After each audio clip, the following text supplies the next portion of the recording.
kebebasan. Makanya kan di dalam kebebasan ada tanggung jawab. Tanggung jawab dalam kebebasan. Jadi kita bebas tapi tidak mengganggu kebebasan orang lain, ada tanggung jawabnya, ada responsibility di situ. Kemudian ini semua nasihat-nasihat itu adalah memang dari seorang pria kepada seorang wanita kasihnya dalam pergumulan cinta kan gitu. Salah satunya adalah nasihat yang penting tadi yang disorot secara mendalam oleh Mas Irfan, yaitu membebaskan diri pemikiran kita dari penjajahan pemikiran orang lain. Saya dapat mengatakan bahwa nyatanya kita ini di dunia ini, siapa yang layak kita sebut inilah orangnya yang punya pemikiran yang merdeka, yang tidak dijajah dengan pemikiran orang lain. Jangan-jangan orang idiot tadi. Seorang psikolog, ya, Ibu Oriza. siapa sih Bangnya? Raden Ajeng Oriza. Ibu Oriza ya? Iya, Oriza. Oriza. Apakah yakin Ibu Oriza tidak dijajah oleh pikiran Sigmund Freud? Apakah yakin tidak dijajah oleh pikirannya John Dewey? Iya. Oleh pikirannya Aristoteles?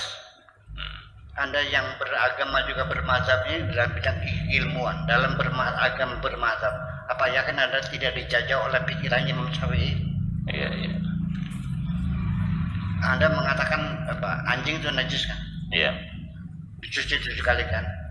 Pendapat Imam Syafi'i kan? Imam lain tidak mengatakan najis kok. Iya. Lalu Anda bertahan membela pendapatnya Imam Syafi'i sebisa-bisa. Anda belum berpikir sebagai Anda. Dijajah. Pikir itu sampai dijajah oleh kemadhaban, dalam keagamaan, dalam kesukuan, dalam ultra nasional. Jadi ultra nasionalis itu juga sama terjajah seperti I'm the best, aku yang terbaik semuanya. Ya, kepartaian semuanya paling baik semuanya, kesukuan dan sebagainya. Itu sebenarnya yang mana orang yang merdeka berpikir. Kalau ada orang merdeka dibilang orang sintik atau orang idiot paling gitu. Iya. Nah disitulah makanya ternyata kita bukan membela pikiran kita, membela pikiran orang lain. Anda membela pikiran Imam Syafi'i. Sampai sekarang Anda membela orang hamil itu 4 tahun kan paling lama. Iya. Coba para dokter, pada ginekologi, mungkin nggak Bu Oriza orang perempuan hamil 4 tahun? Ada bela, ya kan? Yang seperti itu kan nggak mungkin. Tapi itu senggolan dengan istri, naik haji sulit berarti nggak bisa. Iya. Apakah mungkin Tuhan mengatakan senggol menyenggol istri itu batal, lalu berakibat tidak bisa naik haji? Kan nggak mungkin. Tapi Anda tetap bela sekarang. Nah, saya sendiri juga sama. Saya bukan orang merdeka juga sama, terjajah juga.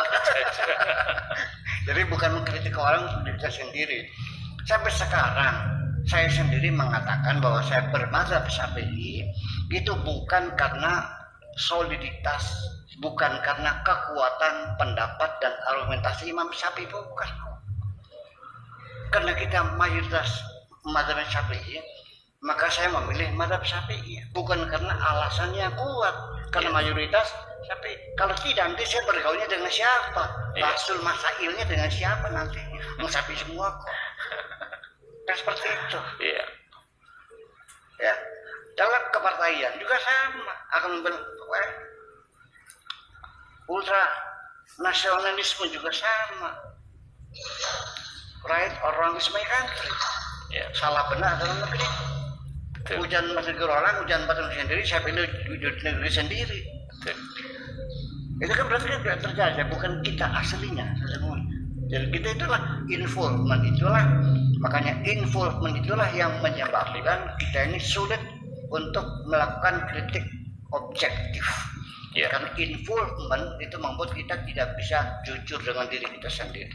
Kita membela golongan kita, membela agama kita, membela kelompok kita, membela partai kita, membela ideologi kita, semacam itu. Iya. Bisakah terjadi ini? Bisa terjadi, tapi nantinya tidak banyak temannya. Sendirian. Itu tadi orang kayak dia tadi. Iya. Nah, kemudian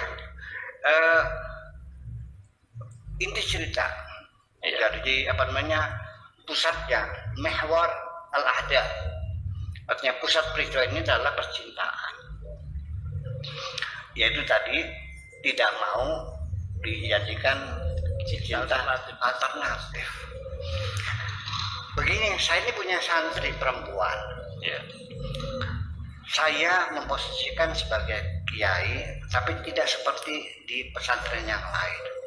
Keakraban dengan santri seperti bapak dengan anak. Iya. Ya, nggak ada ngesot-ngesot, nggak ada di sini. Ya. Saya anti feodal kok. Nggak ada. Jadi anak-anak yang sedang masa puber, saya pikir daripada curhat berkonsultasi kepada sembarang orang, masih mending kepada saya dokter kiai bisa saya arahkan.